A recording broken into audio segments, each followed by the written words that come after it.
Կարծեք առաջին անգամ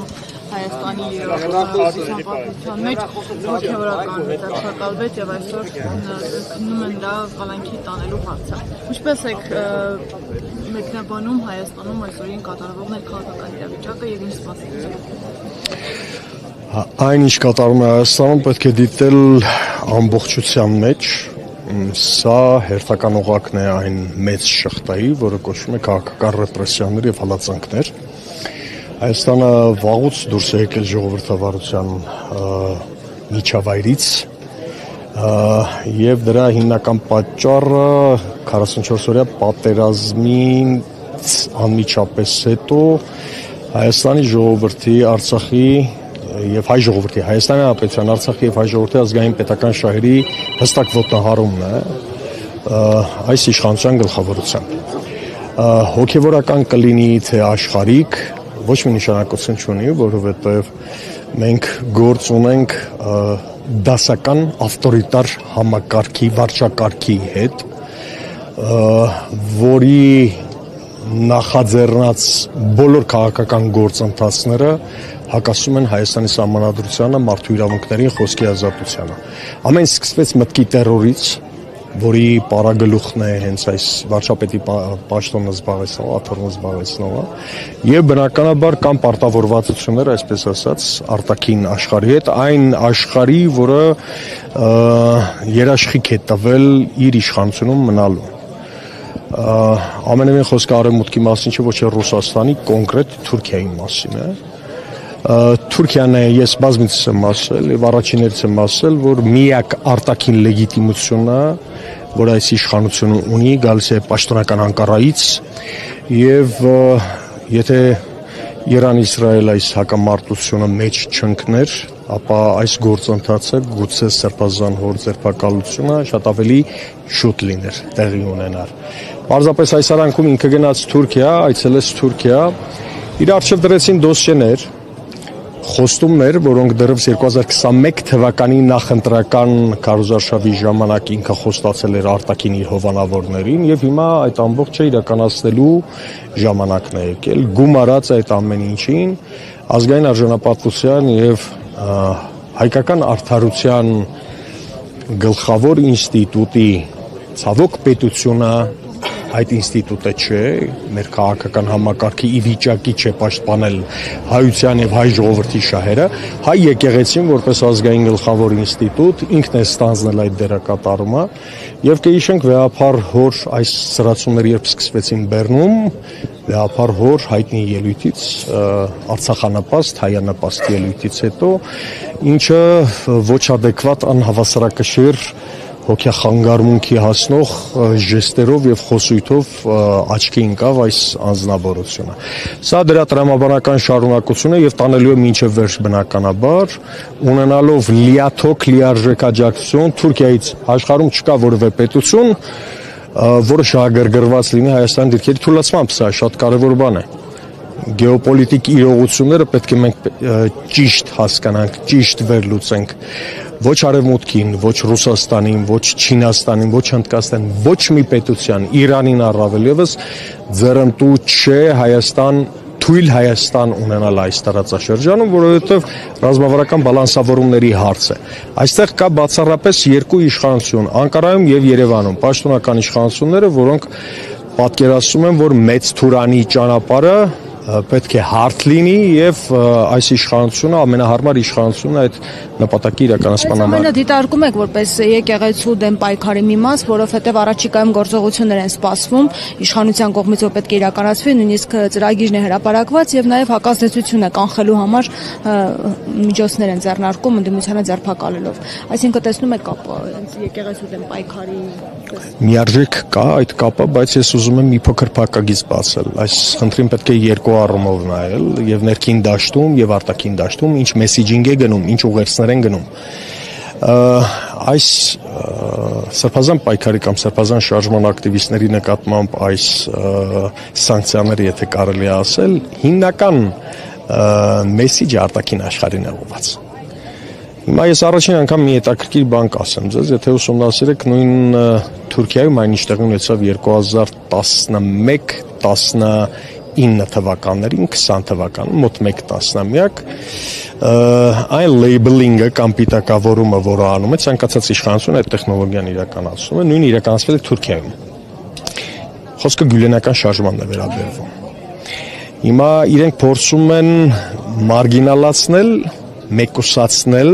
ընդդիմադիր շարժումը, պիտակավորելով այսպես կոչված որպես տերորիստական, չգիտեմ ինչ, թեև եփացավի ծիծաղն անգամ կգա, այն մանկապարտեզի մակարդակի տեխնոլոգիաները, որ կիրառում են արհեստական բանականությունից սկսած, մինչև չմշկված, չհղկված, անտակտ եւ բանի հետ որևէ կապ չունեցող տեքստեր։ Ես ձեզի դեպ մի բան ասեմ, որպես սրբազան հոր ընկեր եւ հոգեվոր զավակ, գիտեք Կիրանցում երբ այս ամեն ինչը սկսվեց, Կիրանցից երբ սկսվեց, մենք օրական քանի նմանատիպ թուղթ էինք ստանում։ Օրական երևի մի 100 հոգի նման ծրագիր բերում էր։ Հիմա կարող է նույն ԿՊ կոչեցյալ ոհմակը իր մտասևեռումների մեջ այսպես դրել եւ գրել է, ասել է, որ սա որպես հեղաշրջման, չգիտեմ, ծրագիր։ Հեղաշրջումը միշտ լինում է այստեղ, չի լինում թղթի վրա, սա էլի գիտություն պարզապես։ Տեսեք, ներքին լսարանի առումով Նիկոլ Փաշինյանի սեղանին դրվում են բնականաբար բարբերաբար դրվում են սոցհարցումների եւ կառույցների անհատների հեղինակության անկման, տատանումների, մակընթացությունների վերաբերյալ տվյալներ։ Այս ջղագրգիռ պահվածքը, ոչ ադեկվատ շարժումները բացառապես խոսում են այն մասին, որ իր վարկանիշը շրջակից էլ ցածր է եւ ինքը 26 թվականին պատրաստվելու համար սեփական զոմբիլենդը մոբիլիզացնելու խնդիր ունի։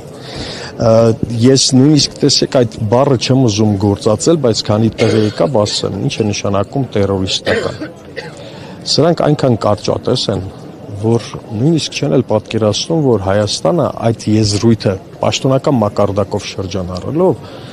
հայտնվելու է միջազգային մարգինալացման այնպիսի պայմաններում, որ մենք դրա տակից, դրա հետևանքներից դուրս չենք գալու։ Տեսեք, հիմա ինքը այսպես ասում է, որ դուք պահում եք տերորիստական, այսպես ասած, խմբավորումներ, վաղ միսօր Ադրբեջանը ասելու է, դե տերորիստներն են ուզում գալ իշխանության։ Եվ աշխատանքը հակապիար մեզ հերիք չէ այդ 50 միլիարդ դոլարի, 55-ի միջանցքի, չգիտեմ ինչի պահանջները ադրբեջանցիների այսպես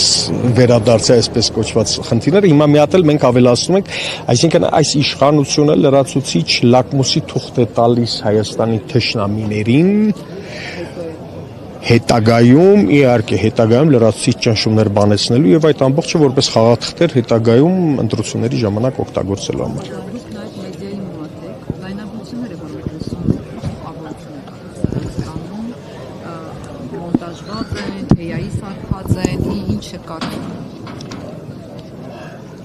Հեսիմե ջան, դուք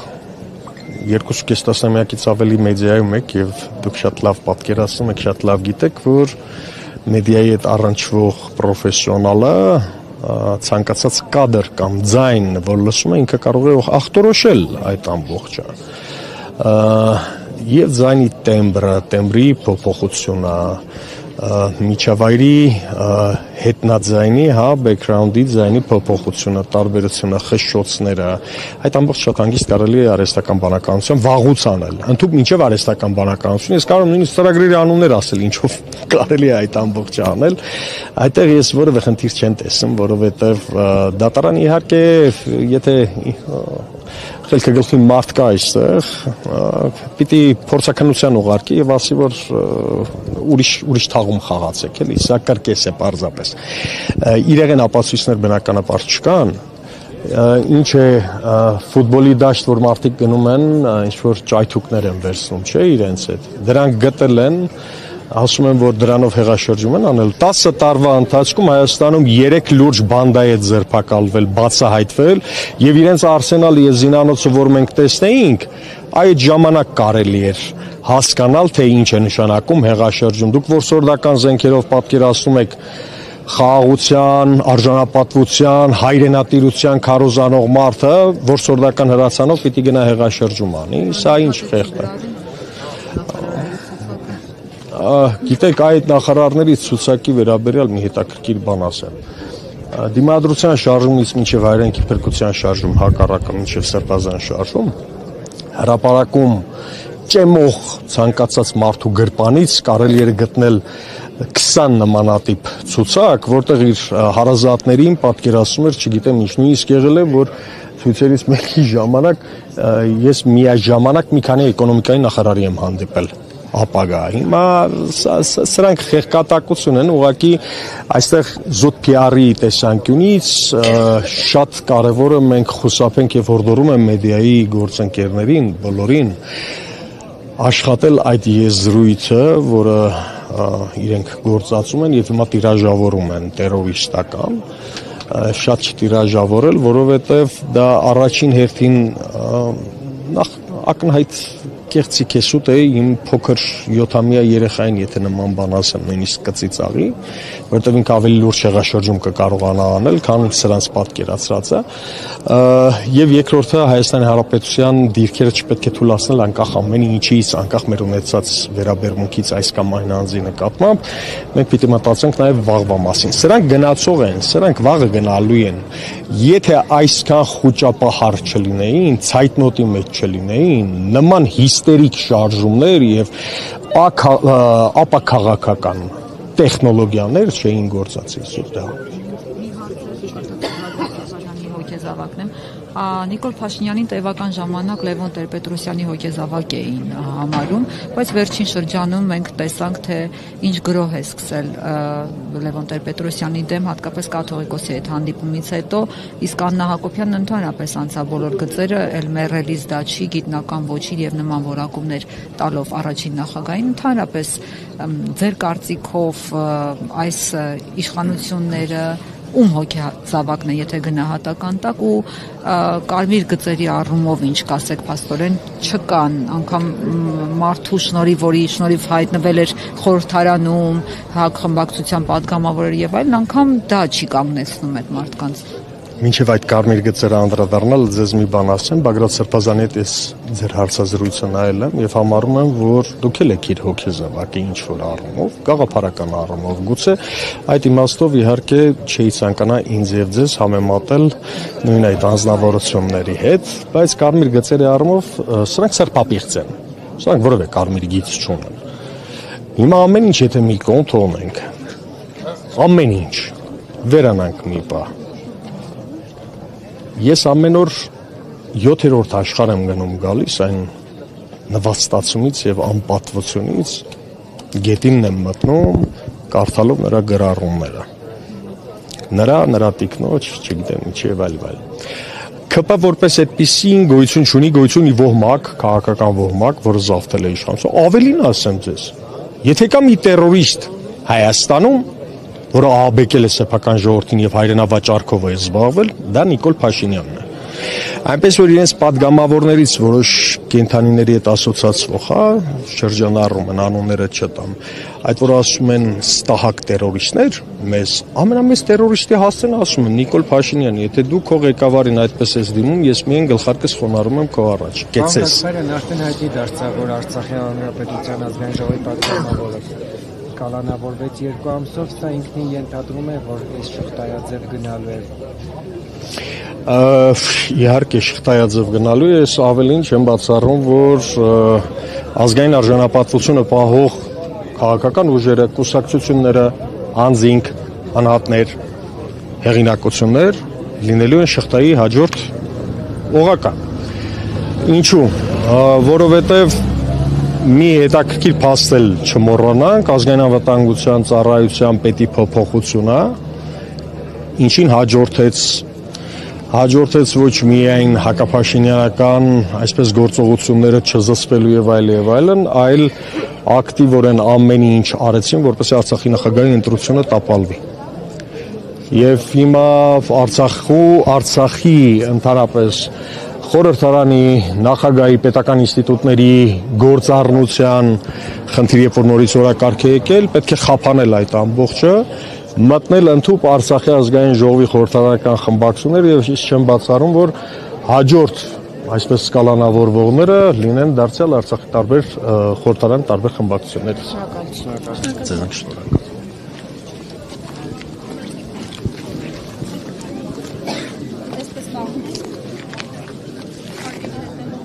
Ձեզ